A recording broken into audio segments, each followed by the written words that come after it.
night, hence the 21 free throw attempts that he had.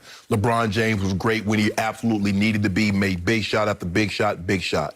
But I believe the main reason that they won this ball game was Dennis Schroeder and Andre Drummond. Now, I told you, Skip, Drum, if you let him do what he does, Bron understands. He's like, he runs hard, he gets rebounds, he gives us extra chances. If I get him on a mismatch, or if he gets his guy sealed, I'm going to give him the ball.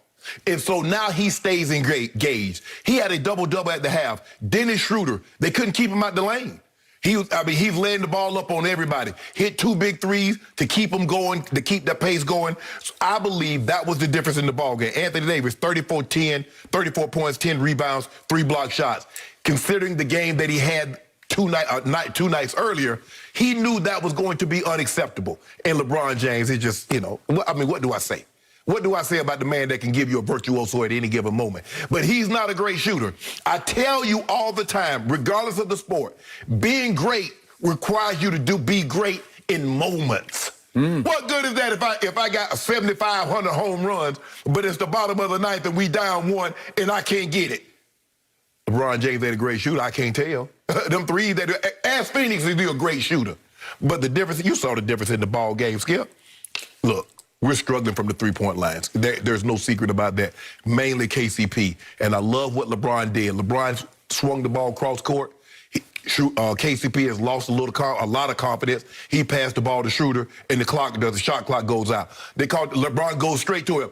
I didn't pass you the ball to pass it. Shoot it, KCP. Put his arms around him. Bro, we need you to shoot the basketball. That's what you do. That's what leaders do. He didn't beat him down, trying to boost him up because we know we're going to need KCP at one point. But, Skip, that was the difference. The Lakers played championship defense, and I just don't know without Chris Paul. I knew the Suns were in trouble, Skip, when you said they were getting ready for the tip. And I saw somebody had to help Chris Paul take his warm-up off. I said, that ain't good, Skip. When somebody got to help you take your clothes off, you in a bad predicament. And that's what I saw last night. So they're in a bad predicament. But Drum and Schroeder. Skip, hold on. Were they in Argentina, Peru, South Africa, the Falklands, the Galapagos? Because that's the only place you can see a penguin. I saw a big emperor penguin last night. 6'10" Drum. You're going to beat them words. I told you you're going to eat them words about Andre Drummond. There's nothing wrong with Drum and AD playing together because when they played together last night, they were exemplary. Exemplary. Okay. I withstood all of the garbage that just got spilled all over the table. And now it's finally my turn. I didn't interrupt. I didn't say, I didn't make a peep over here. But now the floor is officially mine. Take it away. I completely devalue and disqualify every last thing you said except for the last thing that you said. All you need to know about last night was that there was one Suns player who this year was actually in the MVP race. We actually discussed him as a legitimate, bona fide MVP candidate this year, and his name is Chris Paul III. Am I right about that? Thank you very much. Not Devin Booker, not DeAndre Ayton, CP3. So yesterday, both you and our man Chris Broussard tried to tell me, oh, he'll be like 85%. I don't know if you put that percentage on it, but Chris Broussard said he'll be 85%. I said 85? He was 10% on Sunday, and I don't see any better than 10% last night. Actually, he looked worse last night than he did on Sunday. He was like 3% last night. He was so bad that Monty Williams decided to barely play him in the second half of that game, in which he totaled 1 point and 2 assists in the entire second half because he barely played. And the quote from Monty Williams after the game was, Chris wasn't even able to make passes he wanted to make. Couldn't even make passes. He was laboring.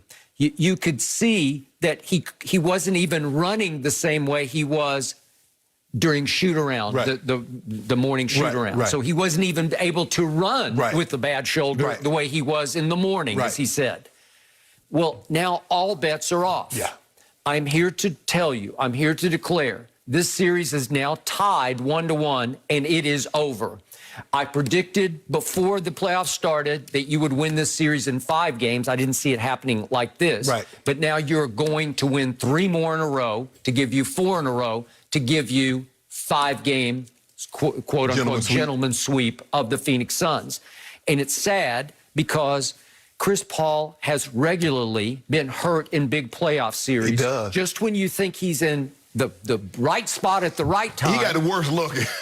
Up 3-2 when he was in Houston, obviously with James Harden, over Golden State. He pulls his hamstring. It's always something with Chris Paul. They got hurt in Clippers, and the Clippers also. He did. Got hurt in the Clippers. He actually came back from the quote-unquote dead to beat my Spurs in 2015 on the night of, or actually the afternoon of May 2nd. It was that night Pacquiao and Mayweather fought in Las Vegas. But the point is that here we go again with Chris Paul. I'm pretty sure he's basically shut down, done. So I don't even expect him to play. What are these games? This would be Thursday night, 7 o'clock. I would shut him down and not play him until Sunday. That's what I would do. Okay. So you're going to win Thursday night, and you were going to win last night. I told you on the show yesterday, this is a cakewalk. This is a mismatch. And what did the odds makers? They were screaming at you. What did I tell you yesterday? Wait, Phoenix was a 2.5-point favorite in game 1, and all of a sudden the Lakers were a 2-point favorite last night.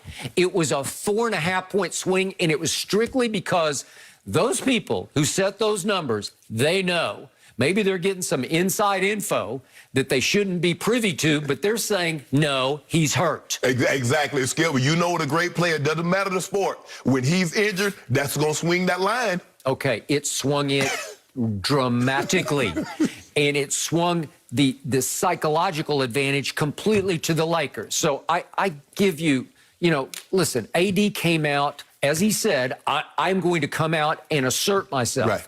And he kind of over-asserted himself early. If we could see the kick play, please. He hit it with that Draymond. That Draymond. Yeah, well, that was beyond anything I've ever seen. That was way beyond Draymond. Here he is. Jay Crowder's up into him, and he just boots him right into the man region. Just nailed him. Kaboom. Man, get up. That ain't that bad. Jay Crowder. It looked like a direct hit. Yeah, man, stop. Okay, so obviously AD said after the game it wasn't intentional. I have no history of doing this.